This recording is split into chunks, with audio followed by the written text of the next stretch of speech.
Chapter 1. The number on her wrist. Hope had left her 2 transfers earlier. Then the barge hit turbulence.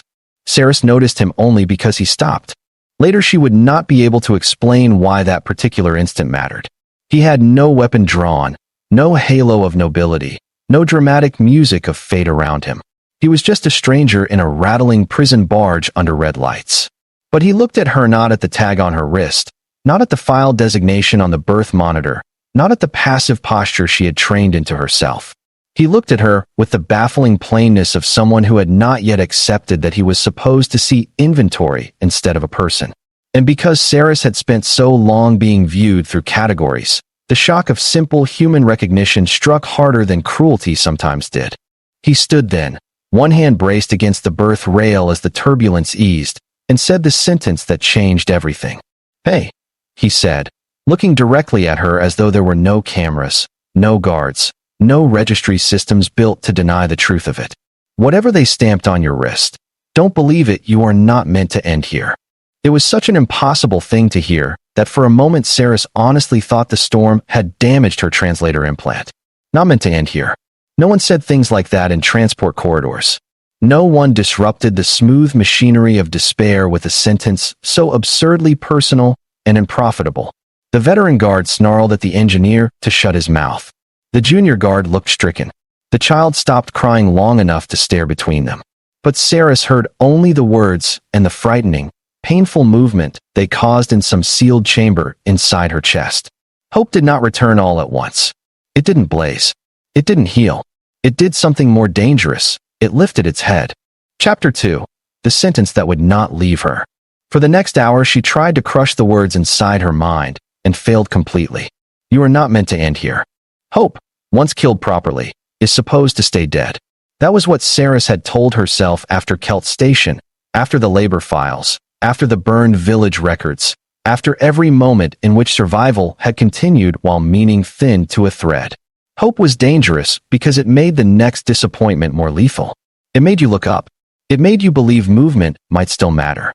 People who wanted to remain alive under systems designed to grind them flat eventually learned to lower their expectations until even a day without cruelty felt like luck. That discipline had kept Saris breathing. Yet now, because one absurd human mechanic with grease on his sleeve had spoken to her as if endings were not fixed, the old numbness no longer sat as cleanly in place. She hated him a little for that. Hated him for reminding her that some part of her had not died, only gone still to avoid pain. You are not meant to end here. Across the dim pen, the child who had whispered those words during descent now slept curled against his mother's side. The scarred woman sat awake with her eyes on nothing.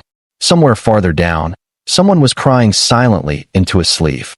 Saris looked at them all and felt the old wound open wider, not despair this time, but responsibility.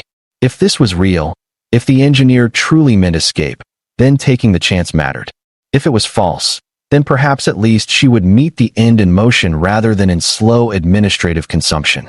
She had forgotten that such a choice still existed. When second bell sounded after lights dim, the camp quieted the way dangerous places do, not truly asleep, only pretending. Saris waded through 2 camera sweeps, slipped the cuff contact pin she had stolen from the intake rail into the restraint seam, and prayed memory still lived in her hands. The lock sparked once, failed, then clicked. Her wrist came free so suddenly that for a second she nearly gasped aloud.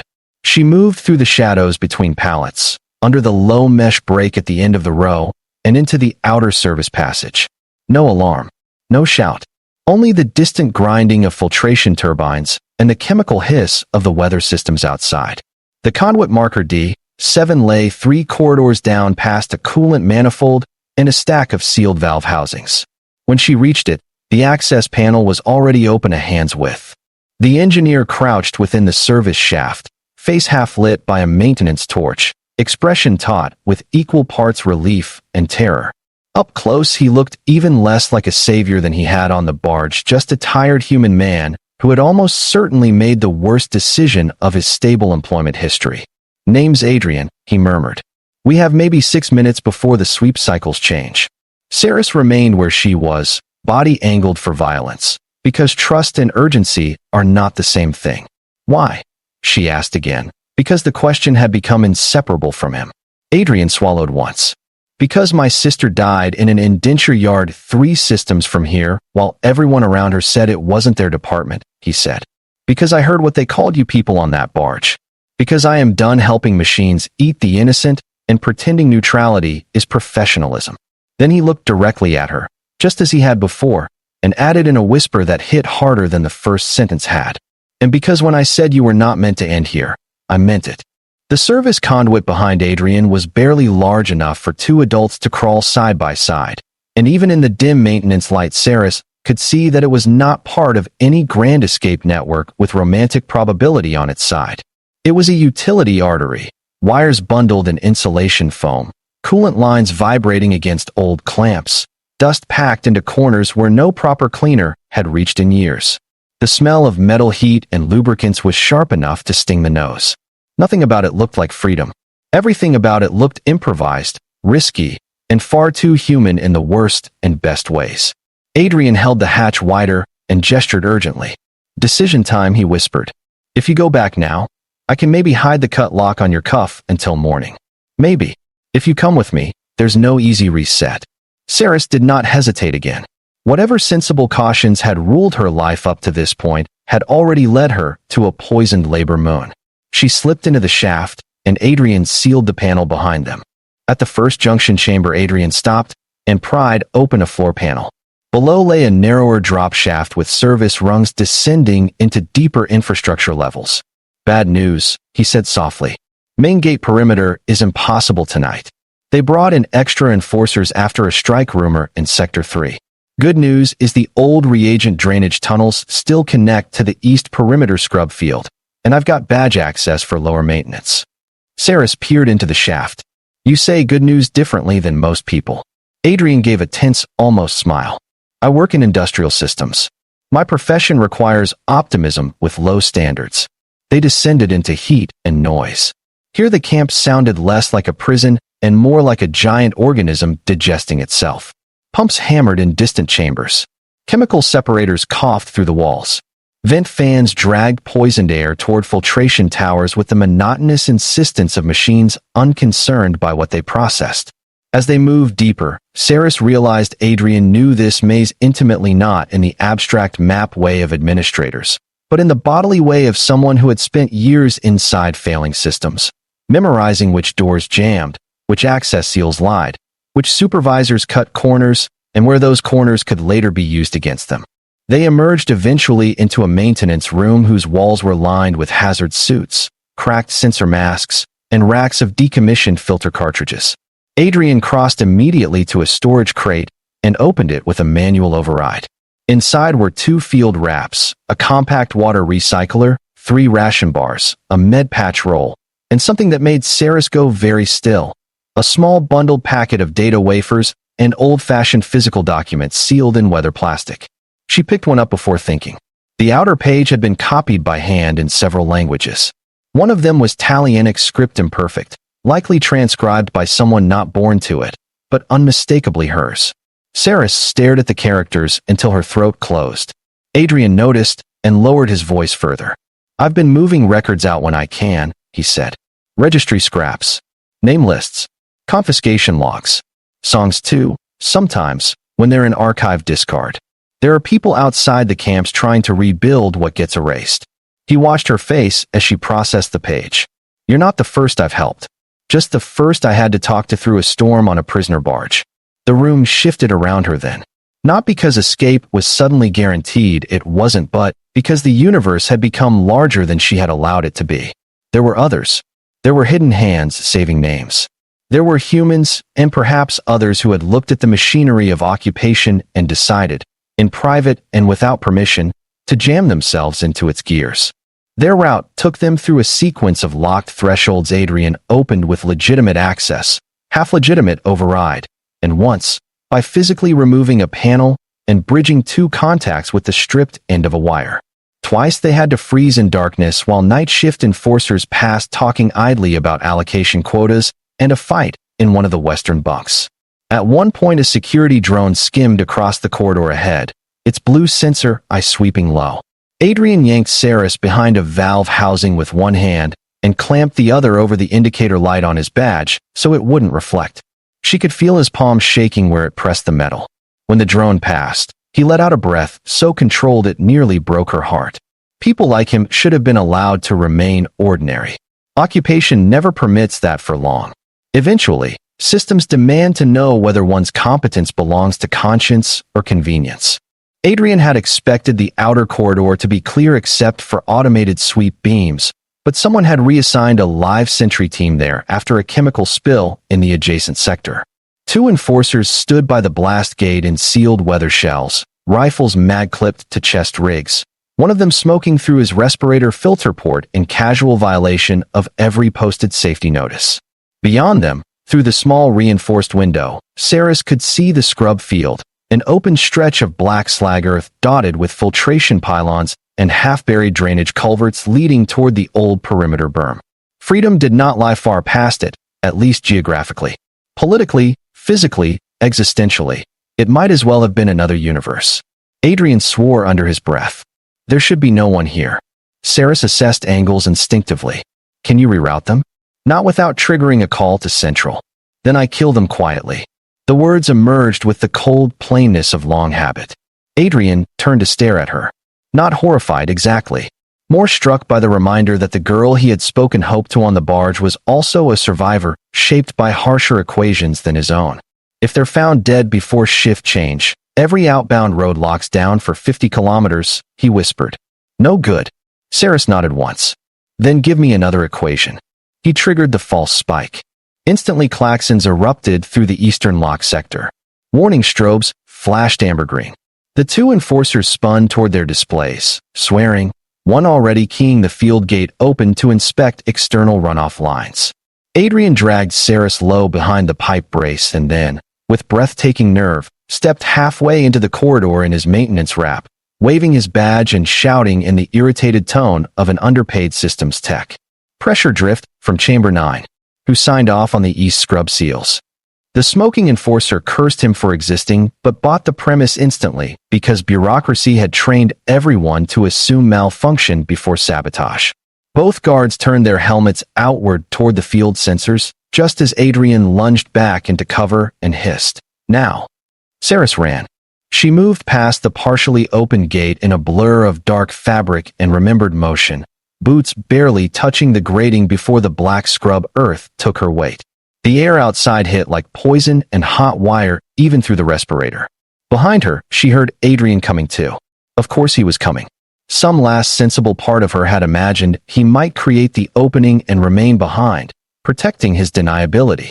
But deniability had ended the moment he wrote Talianic script on stolen record copies in a maintenance room. They sprinted between filtration pylons while the klaxons screamed, and the false contamination alert began collapsing under deeper diagnostics. Searchlights snapped on across the yard. Someone shouted. A rifle discharged twice, the shots going wide in the chemical haze. Adrian stumbled once on slagstone, and Saris grabbed his arm without breaking stride. Ahead loomed the half-buried drainage culvert he had marked on the map. They dove into it just as the first full perimeter alarm began to rise. In the stifling darkness of the culvert, both of them breathing hard through filters, Saris understood something with the same terrible clarity she had felt when he first spoke on the barge. Adrian had not offered her comfort. He had offered consequence. Because one human sentence had made hope move again, two lives were now in motion against a machine built to crush such movement. There was no safe return from that. And though fear rode close at her ribs, a fiercer truth rose with it. For the first time and longer than she could bear measuring, Saris no longer felt like a number being delivered toward its assigned end. She felt like a person escaping. Chapter 4. The Future Hidden in a Single Sentence. The drainage culvert ran beneath the eastern perimeter for nearly half a kilometer before surfacing in the scrub gullies beyond the main reclamation berm, and by the time Saris and Adrian crawled out of it, dawn had begun to bleed a toxic silver across the horizon. Redhan 4's mornings were ugly things. There was no romance in that sky, no gentle warming light, only the gradual revelation of industrial wounds under shifting chemical haze. Filtration towers stabbed the distance like rusted spears. Acid runoff trenches glimmered pale green where the first light touched them. Somewhere far behind, the camp alarms still howled, though the sound arrived softened by weather and distance into something almost mournful. Saris pulled off her respirator long enough to spit grit from her mouth and tasted metal on her tongue. Adrian sat hard against the culvert rim, chest heaving, one hand pressed to his side where the sprint had reopened some old scar or torn muscle. For several seconds neither spoke. They had crossed the boundary that mattered most in systems like this, not into complete safety, because no such condition existed nearby, but out of administrative certainty. They were no longer in the place where the machine knew exactly what to do with them. Adrian laughed first. It was not triumphant laughter. It sounded half disbelieving, half terrified, the involuntary bark of someone whose body had not yet caught up to the fact that he had truly done the impossible thing he had been rehearsing in conscience for too long. Saris turned toward him, still crouched, still ready to run or fight if necessary. "What?" she asked. He wiped a forearm across his face and looked back toward the camp. "I spent 3 years fixing filtration pumps and pretending I was just passing through," he said. "Now I've committed industrial sabotage, prisoner extraction, data theft, and probably 14 forms of treason before sunrise." Even through the fear and exhaustion, Saris felt a strange warmth catch at the edge of her mouth. 15, she said. "You also lied very badly to an armed sentry." Adrian groaned. "I knew I forgot one." They could not stay exposed. Search teams would sweep the berms soon, and drone grids would expand once the escape path was mapped. Adrian led them across a shallow ravine toward a broken service crawler half buried beneath drifted slag. At first Saris thought it was abandoned scrap. Then Adrian pried open the side hatch and revealed a hidden compartment stocked with sealed water packs, a field med box, 2 longcoat wraps, and a compact beacon unit wrapped in insulating foil. "You planned this," she said, unable to keep the note of surprise from her voice. Adrian shook his head. "Not exactly. I planned something. I never knew who I'd get out or if I'd ever stop being a coward long enough to try." He passed her a water pouch. Then the barge hit turbulence. The simple answer lodged in her chest. So much history turns not on grand declarations, but on tiny failures in routine. The ship shaking at the wrong moment, a crate bursting open, a mechanic seeing people where he was expected to see cargo. Inside the crawler shell, out of the wind, Adrian cleaned a graze on his forearm, while Saris finally examined the documents he had stolen more closely. There were transport manifests, identity fragments, coded camp inventories, but also something she had not fully understood until now. Lists of names reconstructed from destroyed registries, with guest family ties, cultural markers, old settlement references, and notes about language preservation. Talian Reach appeared more than once. So did villages neighboring her own. Some lines ended with question marks. Some were marked confirmed deceased. Some carried only partial memory. Female child, sang harbor prayers. Glassmaker line may be linked to southern coves. Name sounds like Aaron or Aaron. Source uncertain. Saris ran her fingers over those imperfect records with shaking care. They were not official enough to restore a civilization, not yet. But they were proof against total erasure. Against the bureaucratic void.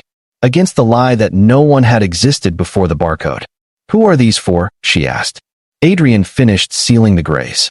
"For whoever survives long enough to need them," he said. "There's a network. Not large. Not organized enough to put on a noble face. Dock workers, dismissed archivists, med techs, one former judge, some freight pilots, a schoolteacher on Iller who can hide data inside curriculum packets. We move people when we can. Records when we can't." He hesitated, then added, "Most of the time we're too late." Most of the time. The words hurt precisely because they were honest. Saris had spent years under the violence of systems that justified themselves by inevitability. Adrian's little resistance, by contrast, was fragile, partial, and full of failure. It felt real in a way legends never could. "Why keep doing it then?" she asked quietly. He looked at her as if the answer should have been obvious. "Because too late for some doesn't mean too late for all." Then, after a pause, "And because if you let the machine teach you that saving 10 when you can't save 1,000 is meaningless, it wins twice." Saris turned those words over inside herself the way she had turned over his sentence on the barge. He had a dangerous habit, this human, of speaking in ways that lodged too deeply to remove. They traveled by daylight in increments, using dry channels and slag ridges to avoid drone lines while Adrian consulted an offline survey map on the foil-wrapped beacon unit. Their destination lay north, an abandoned weather observatory built before the reclamation contracts had poisoned the region. The Resistance used it occasionally as a relay stop, assuming the network had not been compromised. Along the way, Saris learned more about Adrian in fragments rather than confession. He had grown up on a freight habitat where debt contracts were legal if one called them apprenticeships. His sister Mara had been sent to a mineral yard under one of those temporary obligations and never returned. The official cause listed on the notice was atmospheric incident. Adrian had spent 2 years believing paperwork until a med worker smuggled him the truth. Labor extension, ration withholding, preventable infection, body disposed off record. He entered industrial systems work because access mattered more than righteousness. I told myself I'd just learn the routes, he said as they lay hidden beneath a corroded pipeline while a drone passed overhead. Then I told myself I'd just copy a few names. Then I told myself I'd just hide one transfer list. By the time I noticed, I was already someone else. Saris understood that intimately. Survival changes people by increments too. Sometimes toward fear. Sometimes, if one is unlucky enough to still possess a conscience, toward revolt. Near dusk, they reached the observatory. The place rose from a ridge of dark stone like the shell of a dead instrument, all cracked domes and wind-gnawed antenna arrays. Half the southern face had collapsed years earlier. The remaining tower leaned just enough to make the whole structure seem one storm from surrender. Yet when Adrian tapped a sequence against the lower service hatch, a hidden lens blinked once from beneath a layer of dust, and somewhere inside an old lock groaned awake. Saris stiffened instinctively. If this was a trap, it was exquisitely prepared. The hatch opened inward on a narrow, lamplit corridor, and a voice said, "You're late, Adrian." An elderly woman stood there wrapped in 3 layers of practical coats, a compact pulse tool in one hand, and a pair of reading lenses perched absurdly low on her nose. She took in Adrian's grime, Saris's stolen wrap, the document packet, and the distant alarm glow still staining the southern horizon. "No," she corrected herself. "You're catastrophic." Adrian gave a weak smile. "Hello to you too, Tova." The woman Tova apparently stepped aside and let them in. Only once the hatch sealed behind them did Saris feel her knees threaten to give. The observatory interior was warmer than it had any right to be. Not comfortable, but lived in. Cables ran where decorative trim had once existed. One room had been converted into a medical station. Another into archive storage filled with labeled physical boxes, old data cubes, and printed sheets hung to dry after chemical stabilization. There were other people too. A limping freight pilot with tattooed hands, a young non-human med apprentice, a former records clerk from some interstation who looked as if sleep and suspicion had become siblings. No one greeted Saris with pity. No one asked for a tragic summary of her people.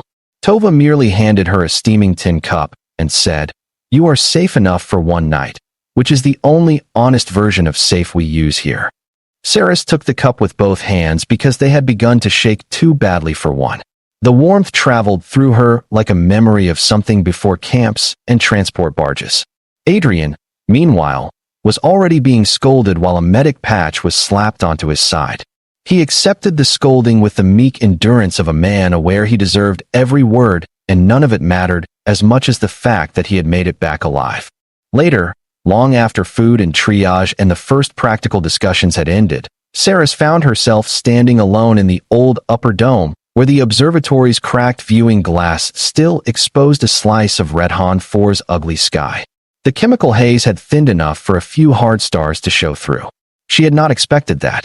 She had not expected any of this. Behind her, footsteps approached softly enough not to startle. Adrian stopped a respectful distance away. For a while neither spoke. Then Saris said the thing that had been building in her since the barge corridor, through the tunnel, across the scrub field, all the way here. "On Kelt Station," she said, "they told a clerk my people were non-recoverable." Adrian leaned one shoulder against the warped dome frame and waited. "I believed them," she continued. "Not because they were right.